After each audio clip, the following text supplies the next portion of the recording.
Bonjour à toutes et à tous, très heureux de vous retrouver pour ce rendez-vous hebdomadaire. Alors aujourd'hui, on va faire les choses un peu différemment. D'une parce que c'est bientôt Noël, et en bon père Noël que je suis, je me suis dit, et si je faisais une petite révélation? Alors aujourd'hui, je vais vous livrer un secret.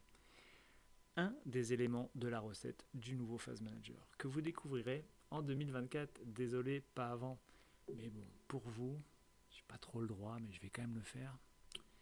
Je vérifie si personne m'écoute. Je vais vous montrer une toute nouvelle fonctionnalité présente dans le Live View. Alors, ne perdons pas plus de temps, c'est parti.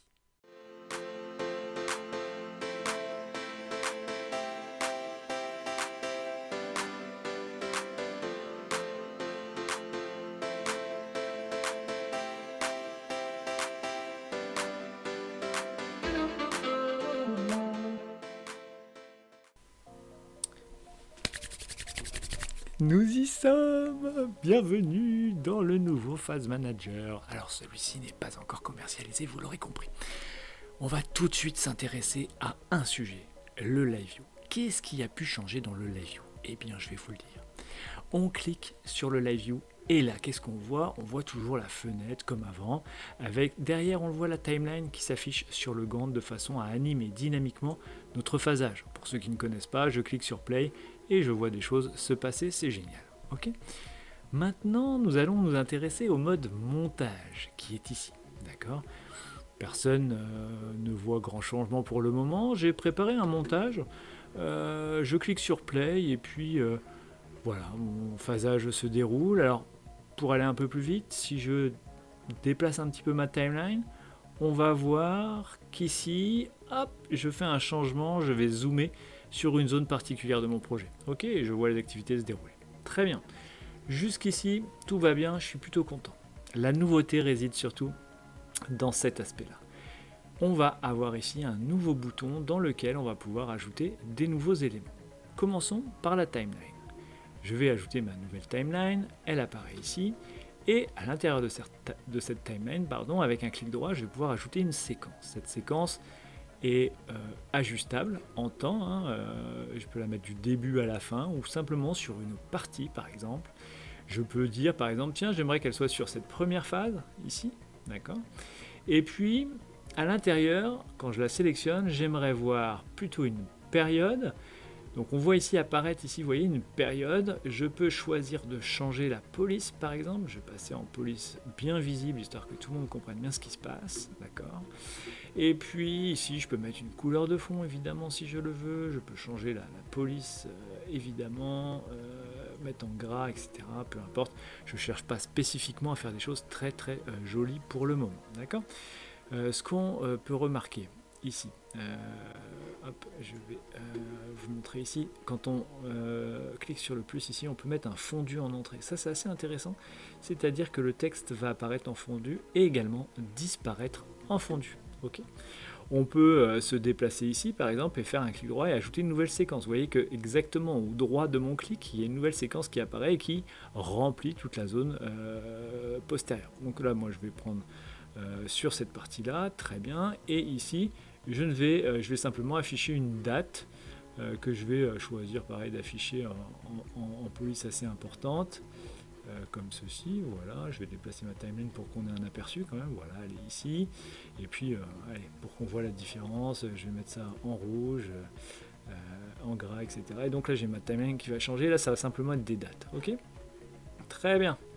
Et bien quand je fais play dorénavant, hop, j'ai en fondu ma période qui apparaît, donc je sais exactement à quelle période je me trouve sur ma timeline. Alors on peut choisir différents formats de date. Moi j'ai choisi le format jour, mois, année. On peut aller au niveau horaire, on a plusieurs formats qui sont disponibles. Et puis après, si j'accélère un peu, hop, on va avancer. On va voir que ici on rentre dans le fondu. Ça disparaît en fondu en même temps que le zoom. Hop, et j'arrive ici avec la date de mon giratoire. Ok, avec une couleur différente et ainsi de suite. Très bien. Ça, c'est pour la timeline. Ok, on peut ajouter également d'autres éléments. On peut ajouter par exemple une piste de titre. Ça c'est très intéressant, la piste de titre.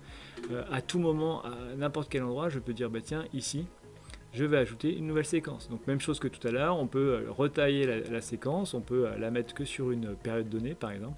Si on a envie ici d'appeler cette séquence par exemple phase 1, ce que je vais faire de suite, hop, phase 1 par exemple, hop, je peux choisir d'augmenter ma police, on va vraiment le mettre en police assez importante. Alors pour avoir l'aperçu, il faut penser à avoir la timeline, hop, voilà, donc mon élément se positionne ici, je peux le placer exactement à l'endroit de mon choix, je vais le mettre ici par exemple. Comme pour tout à l'heure, hein, je peux mettre des couleurs, etc. Et comme tout à l'heure, je peux mettre du fondu en entrée comme en sortie. Okay, et donc maintenant, je vois mon titre de phase apparaître au fur et à mesure, tac tac, et disparaître au fur et à mesure. Okay, et puis ici, je peux venir ici, faire un clic droit, ajouter une nouvelle séquence, et puis même chose ici, on va créer par exemple notre phase 2, si on a envie de dire que ça c'est notre phase 2 par exemple, et vous voyez que c'est assez ludique, assez facile à faire. On peut mettre pareil en sortie et en entrée un fondu, et puis pour ce texte on va le positionner également là où on veut. Donc moi il est là, hop, on va le déplacer. Alors hop, j'ai pas pris bon, j'étais sur ma timeline, on va remettre la timeline là où elle était. Autant pour moi, hop, je vais me mettre sur ma phase comme ceci et je peux la déplacer là où je veux. Et si par exemple je veux que ma phase elle soit ici, et bien je vais pouvoir le faire, mettre une police comme ceci. Alors on aurait pu copier également les éléments de personnalisation de l'autre phase, si on voulait exactement avoir la même chose, puisque n'importe quelle séquence ici peut se copier ici et se coller également, si bien qu'il me le copie et il m'en crée une deuxième. Donc deuxième que je peux sélectionner comme ceci et puis déplacer. Vous voyez, et comme ça j'ai différents titres qui apparaissent et je peux les aligner, etc. Donc c'est assez sympa, on peut dupliquer les éléments comme on veut et ça marche plutôt bien. Ok. Dernière petite chose que je voulais vous montrer, c'est ici, et j'en aurai fini pour cette première partie. Ajouter une piste audio. Très sympa la piste audio. Pourquoi ? Parce que ça peut quand même être plus vivant avec un peu de musique. Donc ici je vais aller chercher une musique que j'avais un peu préparée pour l'occasion et on voit la musique apparaître. Alors ce qui est intéressant, c'est qu'on peut la déplacer, on peut l'agrandir, etc. On peut la cropper, hein, au sens où on peut commencer exactement là où on a envie de commencer, la déplacer. On peut, comme pour tout à l'heure, mettre du fondu en entrée sur cette partie. Hop, alors j'étais pas dessus. On peut mettre un volume plus ou moins fort. On peut mettre du fondu devant, du fondu derrière, comme ceci. Okay. Et puis voilà. Et alors tout ça, ça nous donne quoi quand on veut faire play ? Et je vous laisse admirer.